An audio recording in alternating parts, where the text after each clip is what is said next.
Okay, let's go to the spreadsheet and recall that I have 61 months worth of prices, and I have prices for the S&P 500 and McDonald's.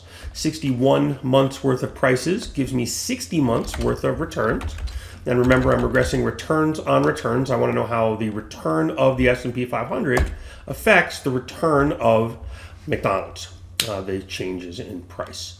And so let's just do this. Let's just highlight the data. I'm going to click Insert, and I'm going to go Recommended Charts, and I'm going to click OK, and it's going to give me a chart. And here I can see I have a graph that has all of the different returns. And on this axis is the return of the S&P 500, and on this axis is the return of McDonald's. And what I'm looking to do is come up with the best fit line, the line that's going to create the smallest gaps between the line and the dots. And here I have a cleaned up version of the chart, and this is the same chart. I've just cleaned it up a little bit. And so here you can see the regression results. You can see the same chart with the same data on it, but now you can see that I have this line that actually is the best fit, and the alpha shows the distance between the origin and the spot on the y-axis where it crosses. So here is this alpha distance, and that alpha is 0.0093, and the beta is going to give me the slope, and it tells me for every percent return in the S&P 500, this is going to be the percent return in McDonald's. And for every 2%, this is going to be the return. Now, notice that, of course, I haven't fully described the return in McDonald's because, for example, here is a return in McDonald's, and I haven't actually described it. There's a difference between the dot and the line.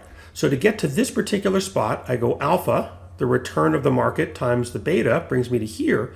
But to get to this spot, I'm going to have an epsilon, the error. Now, this one's right on the line. This is a pretty good one. But you can see that I have dots that are below the line. I have negative epsilons. And dots that are above the line, I have positive epsilons. So let's go back to the regression data. And here's where I have run the regression. I have used the regression function. And this has spit out the R squared, which we'll get to in a minute, the coefficients, the alpha and the beta, and I have my t-stats and p-values, which again we'll get to in a minute. But what I've also done here is I've come up with an estimated value. And what I've done here in this column is I have said, all right, I know the alpha and I know the beta. Given the alpha and the beta and the return of the S&P 500, what does the model tell me the return of McDonald's should be? And so for a 5.51% return in the S&P 500, given the alpha and the beta, I should have a return of McDonald's of 4.48%. I don't. I actually have a return of 5.32, which means I have an error in this particular month of 0.84%. And in the prior month, the market was up 184. So if I take the 0.0093 alpha and I add 0.64 times the 184, I get the estimated return of McDonald's at 212, but the actual return was negative 333, so I had a bigger error here. And so note I have positive errors and I have positive errors and negative errors, I have big errors and small errors, but it must be the case, given how these two values were calculated, that if I square these errors and sum them, this is the smallest possible sum of squared errors. And so this line has produced the smallest distance between the line and these 60 dots. Next, let's look at the portion of the variation in the return of McDonald's that's explained by variation in the S&P 500. Let's see how much of this variation is explained by the market.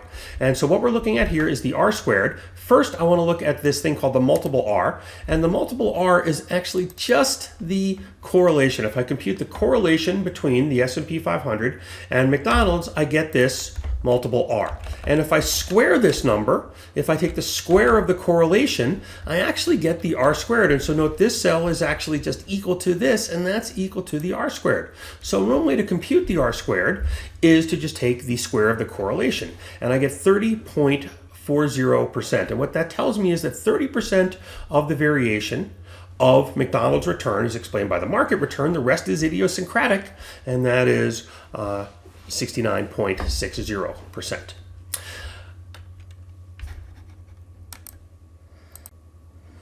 So that's how you calculate R squared, and R squared is actually calculated by the regression function. But let me just pull this formula from the notes, and let's talk about decomposing the R squared, breaking it down into its components. So remember that the R squared is going to be the explained variation divided by the total variation. The explained variation is the variance of the market times the beta squared divided by the variance of the McDonald's return. But we can see that since the total variation is explained plus idiosyncratic, we can break it down into these components. And so on the next tab, you can see that I have computed all of these values. Let me bring the formula over again to this next tab.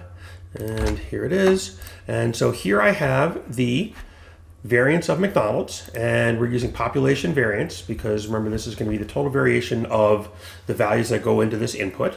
And so I have population variance for McDonald's, for the market. Oops, M is market. Here I have it for MCD, which is my I, McDonald's, and here I have it for my error. So I've computed all the bits I need to do this. Let's go down here. And here you can see that I have beta squared times the return times the variance of the market, and that's this 0.008, and this is the explained variation.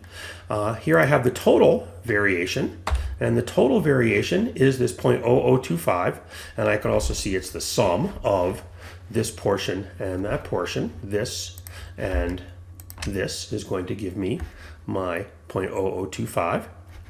And finally, I have my R squared, which is the ratio. It tells me my explained divided by my total. And here I have computed it again as the ratio, and that's the same number that we got up here.